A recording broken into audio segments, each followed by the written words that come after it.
Good afternoon. Again, I'd like to introduce Klaus Helms. He's the CEO of Garma Corporation. Over to you, Klaus. Thanks, Joe. Ladies and gentlemen, we're going to do a bit of a slide presentation. Don't get too bored with it. A lot of you have already heard. And try to give me a lot of applause at the end, otherwise you won't get back through the gates, I can assure you. So we'll kick it off with Garma Corporation. I guess we pride ourselves in what we do and have always done. And I apologise for sitting down here, but we don't have a slide projector up at the back, so I can't read it. The corporation is community-driven. It's the champion of jobs and business. And I'll say this because we started off, it wasn't Garma Corporation, right? It was started off as Munga, and then it became the Indigenous Corporation later on in life. And we formed the Corporation Limited. And from that, we started our business arm in the true aspect of it. We employ our people for our projects and train them on the job. And the significance of that you'll see later on as we go through it.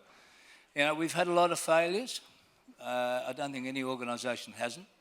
But we admit them, we stand up and we say we've done them. The important thing is that the board and the people back you to keep you going on it. Otherwise, you just walk away from it. Garma Corporation. Sorry. Okay. What we've got a cattle station with 900 head. We started off with just a yard with a few cows. It's substantial now and it's starting to breed well. We've got a licensed abattoir. We've got a butcher shop we bought in Nhulunbuy, and we supply quality meat to our region. You'll notice the text on the bottom, local jobs, local training. We employ 65 Yungal employees. We will have in 2017 over 100 employees, full-time Indigenous employees. That's our target and we will get there. So what have we got? We've got a concrete batch plant. We've got a concrete block baking plant under DRG, Delta Reef Gumach. We supply quarry material and we've got major constructions in our company. We've got timber harvesting from the bauxite mine land before it's cleared. We've got a sawmill, or sawmills, should I say. We've got timber furniture workshops, we've got truss manufacturing, housing, and we've got high quality timber products. We've got mechanical services, garden maintenance, or management of waste management facilities, and of course this site here, which we hire out not just for YYF and for the Garma session. We actually hire it about 5 or 6 times a year for corporate business. We've also made a safe haven, and this is important, just bear me out here, for women. And why I say safe haven, it's not that they don't work with our men. They wanted a place where they could come to within the community with taking their children and working with us. So we built them a safe haven, we built a shop, we built a nursery, we built a coffee shop, we built a school very close by.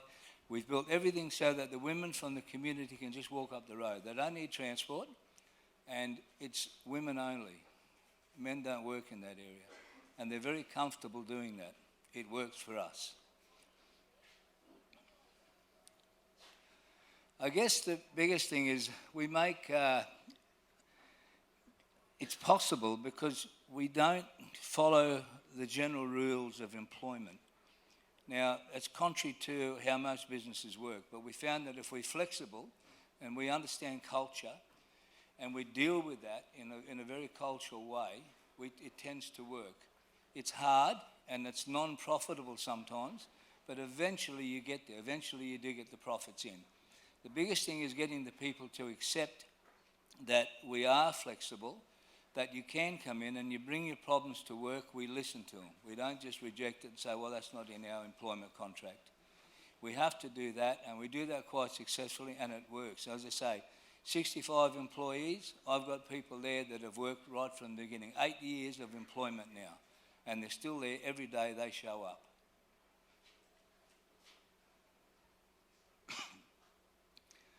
Oh, well, you can see it. I mean, look, we're drug and alcohol free, of course, that's standard. We look for sustainability and community benefits.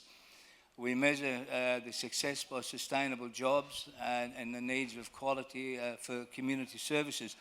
Now, it's a bit of rhetoric. We do this all the time. I think the biggest thing is this, the changes that give us hope. We have high employment, we have children that go to school, we have a business model that's working, we have people that's drinking less excessively, but they don't say we don't stop them drinking. We just say, show up on Monday, and if you're drug tested, you're going to be under your alcohol limit. That's the difference, right? We all drink. Well, I don't, but a lot of people do. Biggest thing there, we've had no suicides in 8 years. Now, that may not mean much, but we were the highest suicide rate in the Southern Hemisphere before then. I myself took 4 bodies down in the time I worked there before. So it's a very, very courageous thing they all took on. It wasn't just Gulkula Corporation, by the way, it was all the organisations. So are we there yet? No, we've got a long way to go. But I think our people are really looking forward to the trip ahead. And I say that because the most thing I see and feel the best is when I go to work and see people in uniform standing on the road waiting to be picked up and taken to their jobs. They're there when we get there. They don't waste time. Of course, they have their breaks for lunches and smokos, but they enjoy what they do. The biggest show for me is when you get a 12-year-old or an 8-year-old and you start to ask them about their future and they say, I want to be a sawmiller, or I want to be on the job in the trucking game, or I want to be on services. 10 years ago, all they knew is their dad's going to the pub at 10 o'clock. It's a terrible thing to say, but that's the truth. That's what happened. Welfare killed them. And now it's starting to get better.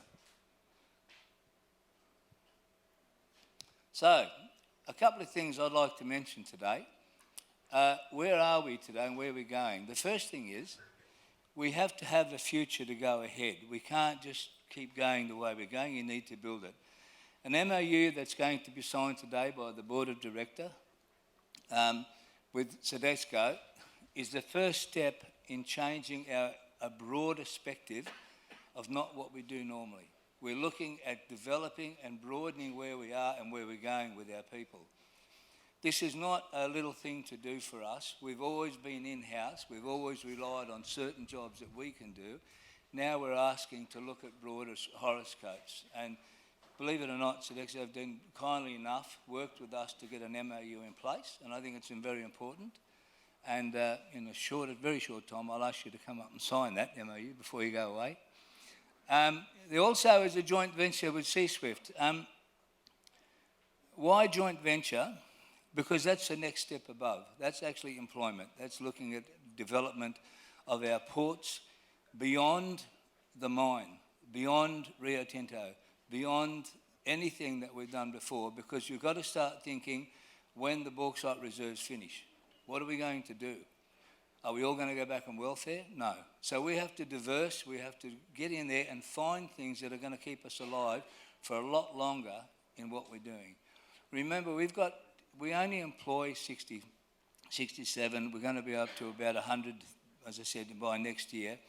But if they all stop work, their dependency on that and the dependency of the mine closing, and it will one day, means there is no statutory royalties, there's no mining agreement royalties, which means you're going to have about 2,000 people going back to the welfare office, because that's who we support. That's how many people we support in our jobs. And it's very important that we get that right. Staff housing, well, I understand that the Minister spoke a bit about that, so he's killed my story on that one. Very importantly, the training centre. Let me just give you an idea. Last year I sat up on that podium and said to you, we're going to build a staff training centre. We're going to get accommodation built here within 1 year, and we're going to build it so that we can start development of our own training. That accommodation is now built, it's completed, and it's running. We haven't started getting the students in yet, but everything is completed on time and on budget. I think that's a great effort from our people and DRG.